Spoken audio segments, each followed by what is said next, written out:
Нелечка, все время тебя. Я буквально со сцены сейчас играл спектакль на сцене у ЦДКЖ, у 3 вокзалов. Вырвался, потому что у меня в 19:30 у меня следующий спектакль. Но я не мог не приехать к Нелли и не мог не поздравить тебя с этим праздником, потому что ты золотой человек. Ты волшебница. И я счастлив, что однажды ты дала мне возможность, позвонила и сказала: Марат, я очень хочу с тобой спеть. И вот этот человек заставил меня, можно сказать, петь на татарском языке. Я думаю, что сегодня мы с тобой споем. Обязательно. Ты Бадей. Музыка Александра Муслимова, которая записала эту песню в Казани.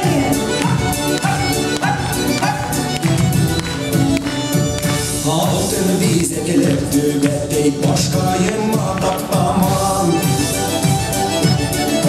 Başkayıma taptaman Abi deyip şayardasın siskenip gidem haman Abi deyip şayardasın siskenip gidem haman İlk dübeteydi Kolu yaş düşümü yalıtırı Kızlarda bir koşağında gelip tatlı yaptırı İlk dübeteydi Koyaş düşüp yaptırı Kızlarda bir koşağında gelip tatlı yaptırı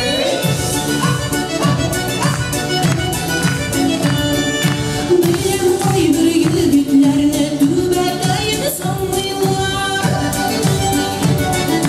Dübeteydi sanmıyorlar Başları da var bulsa da yaş kızlarına sayılırlar Başları da var bulsa da yaş kızlarına sayılırlar İlk dübeteydi Koyaş düşüp yaptırı Kızlarda bir koşağında gelip tatlı yaptırı İlk dübeteydi Koyaş düşüp yaptırı Kızlarda bir koşağında gelip tatlı yaptırı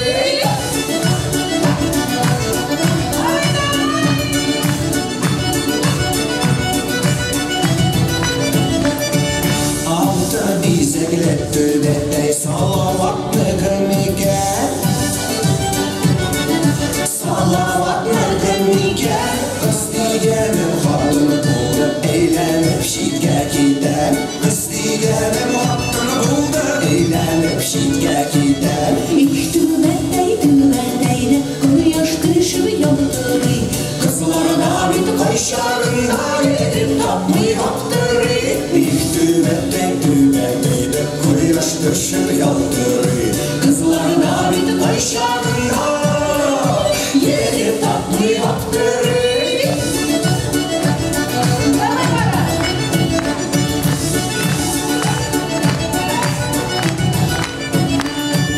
Sinde indi yigit tügün Yürlerin şımırganı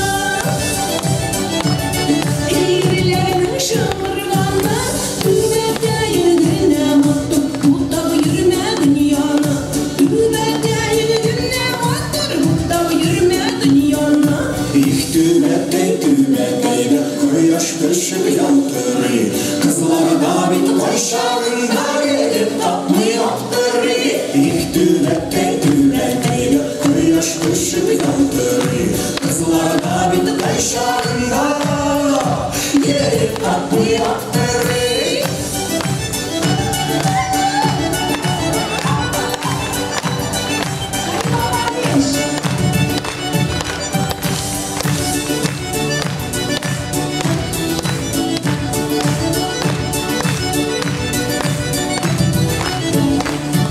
İlk dübeteydi Koyaş düşüp yaptırı Kızlarda bir koşağında gelip tatlı yaptırı İlk dübeteydi Koyaş düşüp yaptırı Kızlarda bir koşağında gelip tatlı yaptırı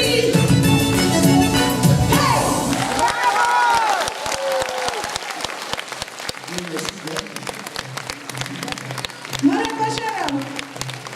Моя Фатихова.